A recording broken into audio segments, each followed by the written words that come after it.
Jadi Fikri, aku tadi ada habis baca buku akuntansi manajemen nih. Di sana aku ada baca sebuah kasus perusahaan yang mana perusahaannya tersebut tuh terdiri dari dua wilayah, ada yang di wilayah Eropa dan di wilayah Amerika.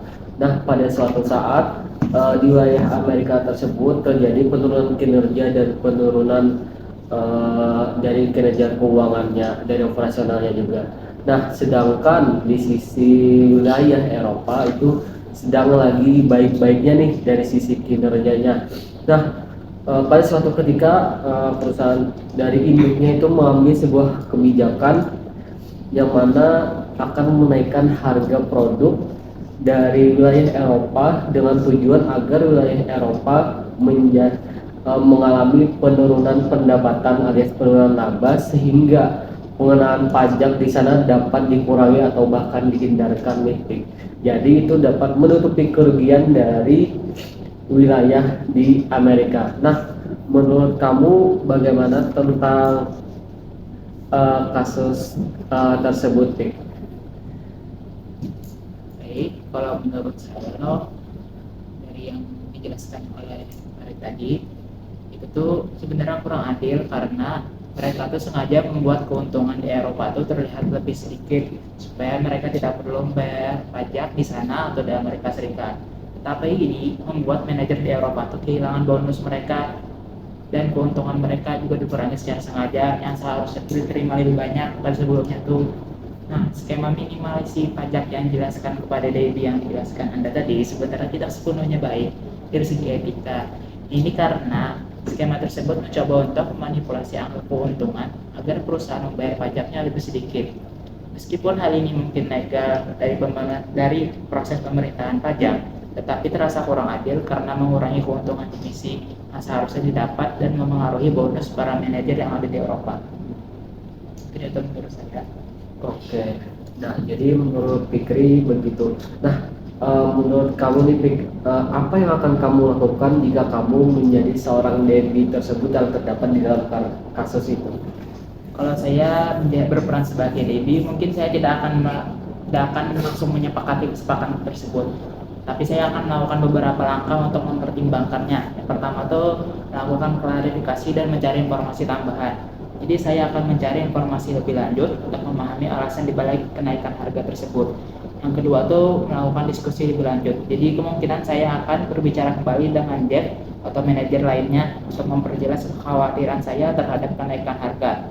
Yang ketiga tuh mengevaluasi dampak. Saya akan mengevaluasi dampaknya terhadap divisi yang saya pimpin dan bagaimana hal ini dapat mempengaruhi kinerja dan bonus manajer di Eropa. Yang keempat, mungkin saya akan mempertimbangkan etika dan legalitas. Saya akan mempertimbangkan apakah semua ini tidak hanya legal, tetapi juga etis. Saya akan mencari informasi tambahan untuk memahami implikasi fiskal dan etis dari tindakan yang diusulkan oleh perusahaan. Terus yang terakhir, saya akan berbicara dengan pihak terkait. Saya akan mencoba untuk berbicara dengan manajer lain di divisi lainnya yang mungkin terpengaruh oleh keputusan ini. Oke, itu saja dari saya, Farid. Oke, terima kasih, Fikri. Jadi pada Farid, menurut Farid dari yang dijelaskan dari Farid tadi kan ada tuh kasus-kasus yang tadi itu. Nah, terus tuh disitu kan di IMA tuh ada menetapkan kode etis, ada beberapa tuh. Nah, itu tuh ada pelanggaran di situ. Kalau memang ada pelanggaran etika apa yang dilanggar oleh Jeff dan Debbie? Oke.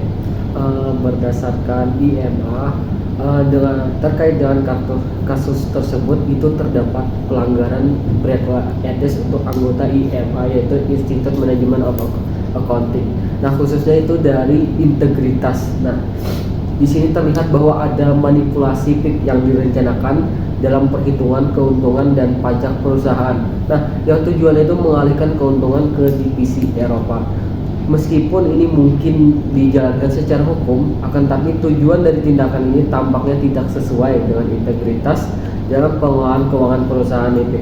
Nah, manipulasi yang dilakukan ini dengan tujuan mengurangi pajak yang harus dibayar tanpa mempertimbangkan secara lebih mendalam bagaimana prospek bisnis ke depannya. Nah, meskipun di antara kasus tersebut terdapat ada argumen tentang legalitas dan metodologi yang digunakan dalam perhitungan, akan tetapi praktek-praktek yang mungkin nanti dijalankan itu kemungkinan tidak sesuai dengan standar integritas yang berlaku bagi anggota IMA. Begitu Fikri. Terus tadi kan kamu mengatakan kalau itu melanggar etika dari integritas. Nah, terus tuh kalau dari pihak perpajakan nih, apa yang harus dilakukan oleh para akuntan pajak jika diminta untuk mengembangkan skema minimalisi pajak yang meragukan? Oke, nah sebagai profesional dalam akuntan pajak, mereka bertanggung jawab etis dan hukum untuk beroperasi sesuai dengan aturan yang berlaku. Nah, jika diminta melakukan hal demikian, seharusnya mereka menolak untuk melibatkan diri dalam tindakan yang melanggar hukum atau etika. Nah, yang pertama mereka harus terutama menolak keterlibatan karena ada keraguan dalam hukum baik etika dan hukumnya. Yang kedua ada berpegang kepada kode etik profesional akuntan pajak. Yang ketiga ada memberikan nasihat kepada mereka yang mengajak dengan beretika.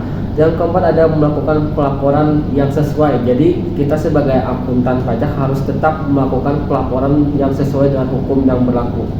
Nah, yang kelima ada bekerja dengan kepatuhan pajak yang legitim. Nah, di sini ada mengembangkan strategi yang sah dan dalam batas-batas hukum untuk membantu perusahaan mengelola pajak mereka tanpa melanggar tadi. Artinya di sini tanpa ada keraguan-raguan apakah ini melanggar hukum atau melanggar etika sebagai hukum perpajakan gitu. Baik-baik. Gitu ya. Terima kasih atas jawabannya. Oke.